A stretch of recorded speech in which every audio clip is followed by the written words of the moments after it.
आरोग्य जागृती.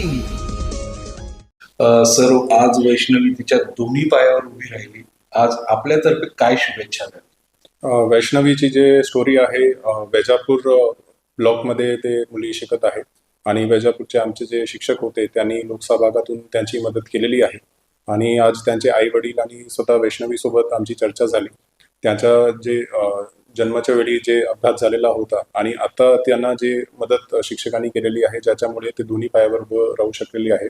आणि आम्ही असे त्यांनी सूचना दिलेली आहे, त्यांना शुभेच्छा दिलेली आहे की याच्या पुढे त्यांनी अजून जास्त प्रयत्न करायचा आहे, खूप मेहनत करायची आहे आणि त्याच्या आईवडिलांसाठी एक चांगला काम आयुष्यात करायचं आहे. आणि त्याचा जे ॲटिट्यूड आहे, त्याचे जे माइंडसेट आहे खूप पॉझिटिव्ह होता आणि नक्की ते चांगलं काम त्याच्या आयुष्यामध्ये करतील अशी आम्ही त्यांना शुभेच्छा दिलेली आहे. Thank you sir. काय केल्याने काय होतं याचा जर प्रत्यय घ्यायचा असेल, आज आपण छत्रपती संभाजीनगर जिल्हा परिषदच्या प्रांगणात उभे आहोत. आपल्याबरोबर वैशाली आहे, वैष्णवी आहे. वैष्णवीची जी परिस्थिती आहे आज आपल्याबरोबर ती व्यवस्थित आपल्याला उभी दिसते. आजूबाजूला आई आहे, पलीकडून शिक्षणाधिकारी मॅडम उभे आहेत.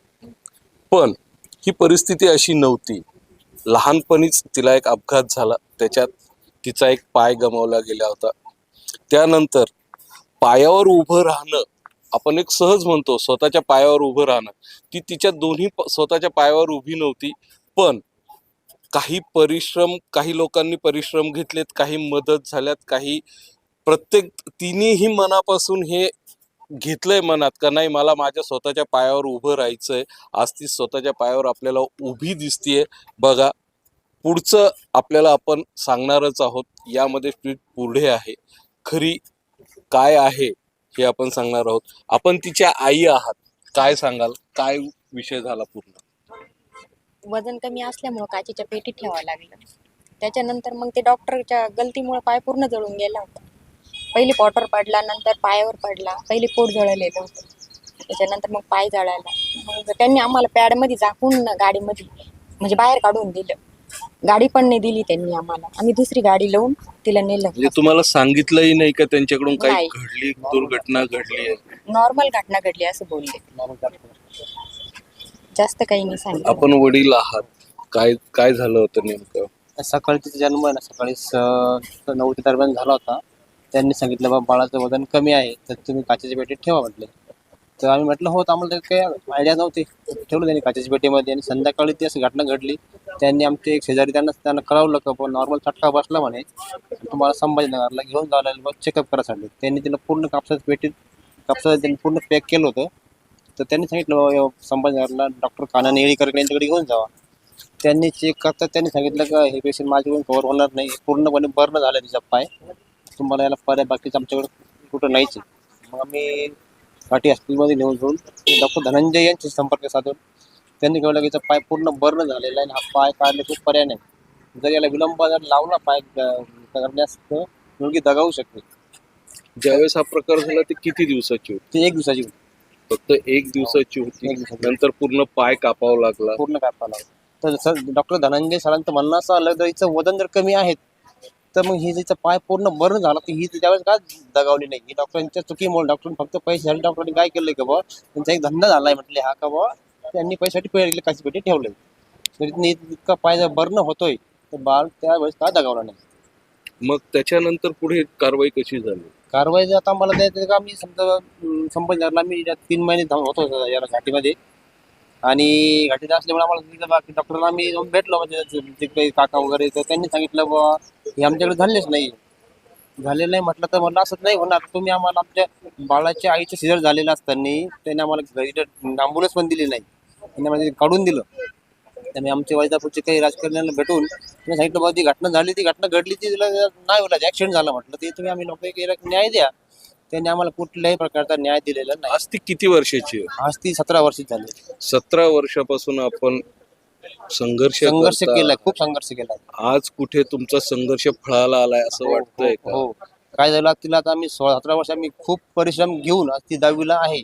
आता तिचा पुढचं भविष्य जे आहे तिला आम्हाला पुढे शिकवायचं आहे. तर तिला बाहेरगावी शिक्षणासाठी जावं लागेल म्हणून आम्ही हा एक प्रयत्न केला. याच्यामध्ये तुम्हाला कोणाकोणाची मदत झाली? आम्हाला याच्यात विशेष आमचे जगताप सर असतील, बागुल सर असतील, आता तुमचे तांदळे मॅडम आहे, शिवसाहेब यांनी खूप खूप मदत केली आम्हाला.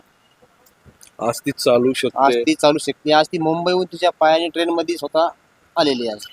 काय आनंद आहे आज? खूप आनंद आहे सर आम्हाला. काय वाटतं आज? आनंदच वाटतोय सर. मुलगी स्वतःच्या पायावर उभी हो.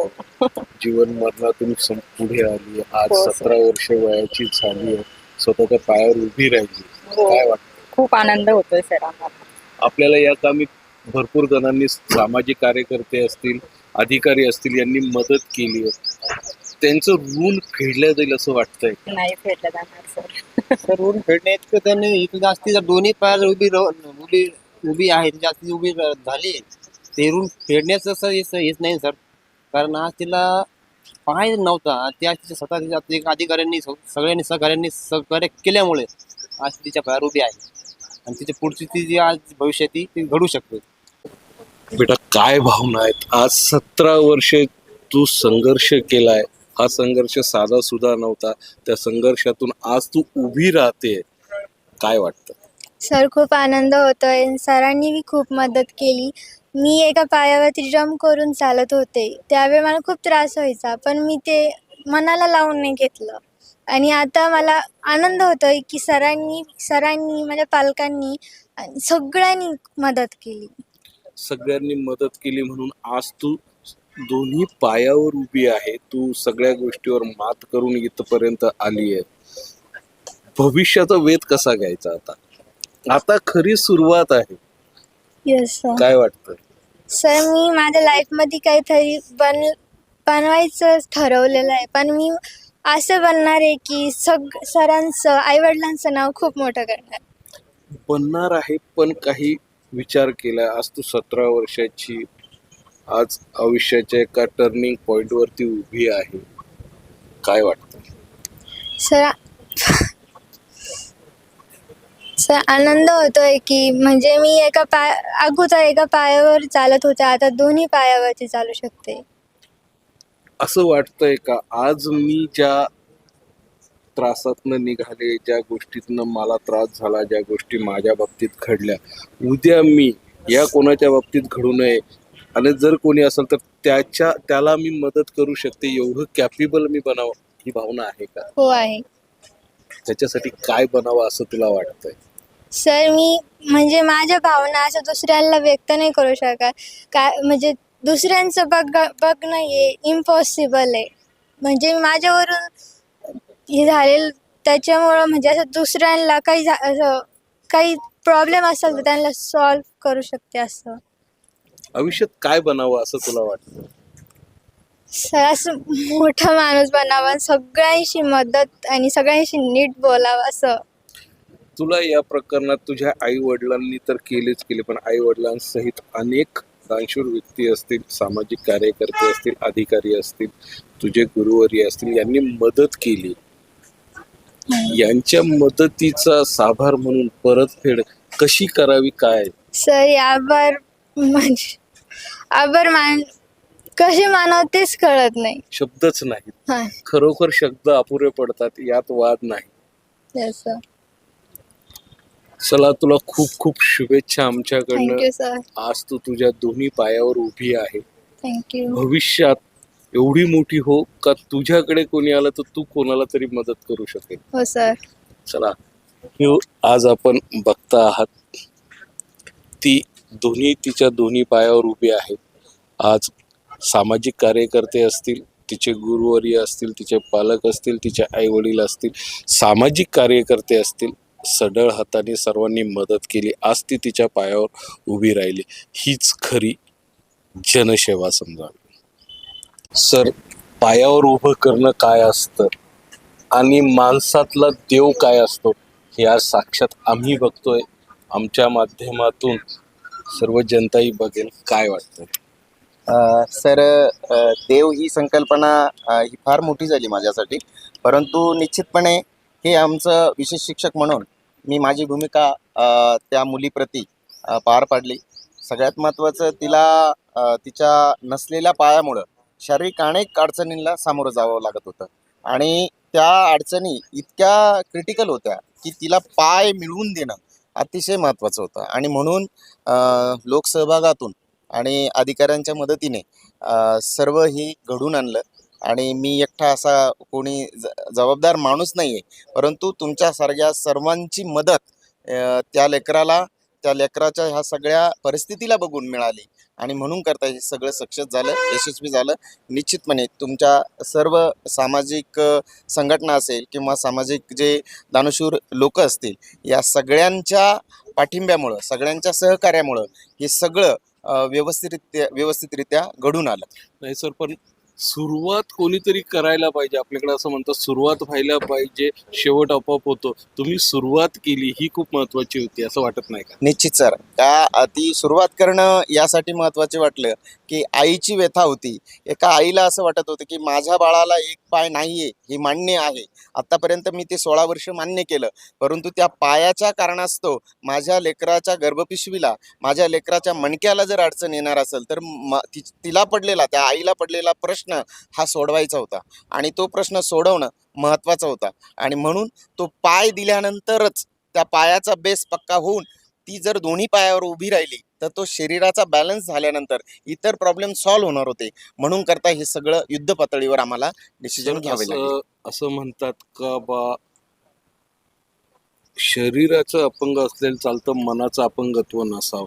यावर तिन्ही आणि तुम्ही सुद्धा तिला मदत केली. तिचे आई वडील तर आहेतच, या सर्वांच्या मदतीने आज ती याच्यातून बाहेर निघते. काय भावना आहे? निश्चितपणे सर, आज त्या लेकराच्या चेहऱ्यावरती जो आनंद आहे आणि तिला मिळालेल्या पायामुळं तिचं जे व्यक्तिमत्व खुललं आहे आणि एकूणच समाजामध्ये तिला वावरताना एक वेगळा असा स्वाभिमान, अभिमान तिच्यामध्ये निर्माण होईल. आणि आज ती जरूर दिव्यांग आहे, परंतु ती कुठेही स्वतःला दिव्यांग समजत नाही. नियतीने तिच्याशी निश्चितपणे क्रूरता केली आहे, परंतु त्या नियतीला देखील चॅलेंज केलं आणि त्या नियतीला असं सांगितलं की माझ्याशी कितीही माझा छळ झाला असेल, परंतु मी मात्र माझ्या मनाने आणि माझ्या अस्तित्वाने मी निश्चितपणे माझं काहीतरी अस्तित्व ह्या जगामध्ये निर्माण करेल. आणि उद्याचा सामाजिक नागरिक म्हणून, समाजाचा एक उत्कृष्ट नागरिक म्हणून ती वावरणार, यात काही शंका नाही सर. धन्यवाद सर. बेटा, काय भावना आहेत? आज 17 वर्षे तू संघर्ष केलाय. हा संघर्ष साधा सुद्धा नव्हता. त्या संघर्षातून आज तू उभी राहते. काय वाटतं? सर, खूप आनंद होतोय. सरांनी बी खूप मदत केली.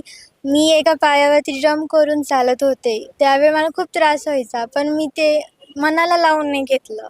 आणि आता मला आनंद होतोय की सरांनी माझ्या पालकांनी आणि सगळ्यांनी मदत केली.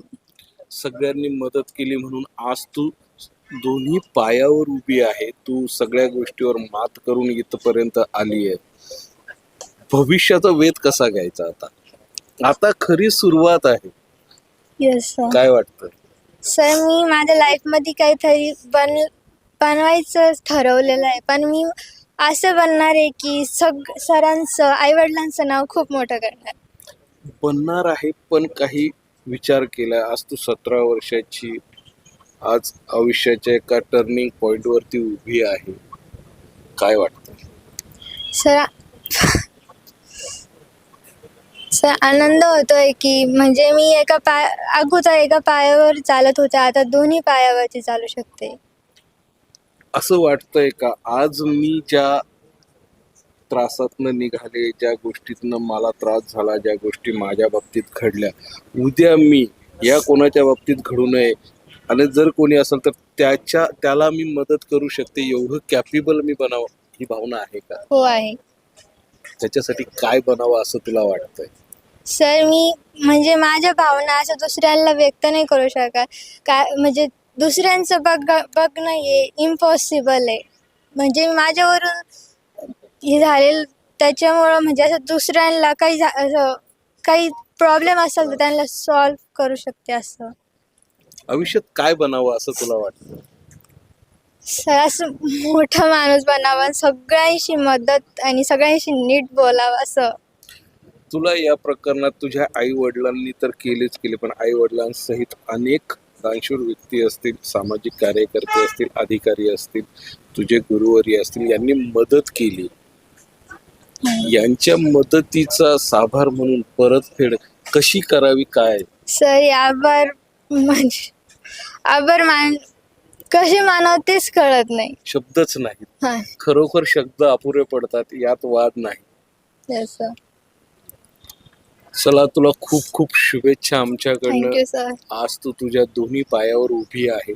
थँक्यू. भविष्यात एवढी मोठी हो का तुझ्याकडे कोणी आलं तर तू कोणाला तरी मदत करू शकेल. हो सर. चला, आज आपण बघता आहात ती तिच्या दोन्ही पायावर उभी आहे.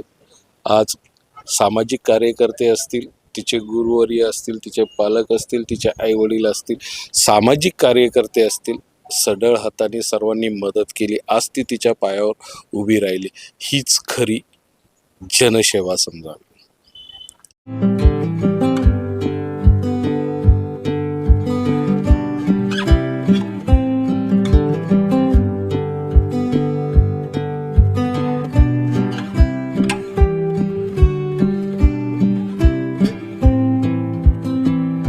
कैंसर के सामने जहां हर पल महत्वपूर्ण होता है, वहां एक ऐसी जगह है जो सहानुभूति, समर्थन और संवेदना प्रदान करती है।